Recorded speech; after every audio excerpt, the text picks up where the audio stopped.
வணக்கம் மக்களே. 79 டிகிரி தீர்க்க ரேகையில் 12 கோயில்கள் உள்ளன என்பது யாவரும் அறிந்தது. நமது தமிழ்நாட்டில் ராமேஸ்வரம், வட இந்தியாவில் கைலாசம், 12 எழுத்துக்களும் நமக்கு மிகவும் கோயில்களாக திகழ்கின்றன. அவற்றில் 79.06 டிகிரியில் காஞ்சிபுரம், காளகாசி, சிதம்பரம் மூன்றும் ஒரே நேர்கோட்டில் உள்ளன. இதுவும் யாருக்கும் தெரியுங்களா? அனைவரும் தெரிந்தது. நாம் இந்த பஞ்சபூத ஸ்தலங்களின் குறியீடுகளை பற்றி பார்ப்போம். 1. நிலம். நிலம் என்பது சூலம், திரிசூலம், மகத்துவத்தை கொடுக்கிறது. அடுத்தபடியாக சிலுவை மாதிரி உள்ள ஒரு குறியீடு, அது சிதம்பரத்தை குறிக்கும். அதனுடைய கரங்களை, அதாவது கையில் உள்ள கரங்களை குறிக்கிறது, விரலை குறிக்கிறது.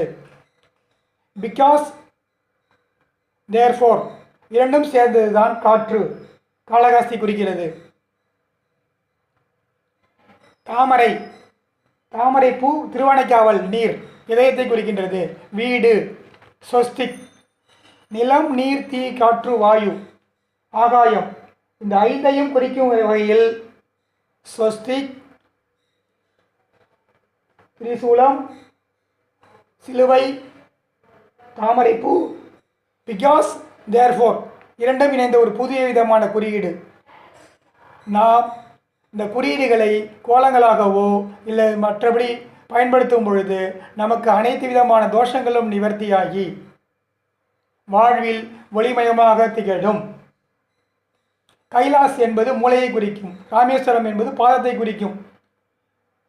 இடையிலேயே இருக்கிற கோயில்கள் நமக்கு மிகவும் புனிதமானவை. இந்திய தேசமே ஒரு கோயில். பாரத தேசம் 6 ஆதாரங்களும் இணைந்ததுதான் நம் பாரத தேசம்.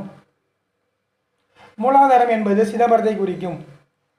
நாம் இதன்களை கடைபிடித்து குறியீடுகளை பயன்படுத்தும் பொழுது இந்த கோயில்களை நினைத்து நாம் குலதெய்வத்தை நினைத்து கொண்டு செயல்பாடுகளை செய்வோம், வெற்றி பெறுவோம்.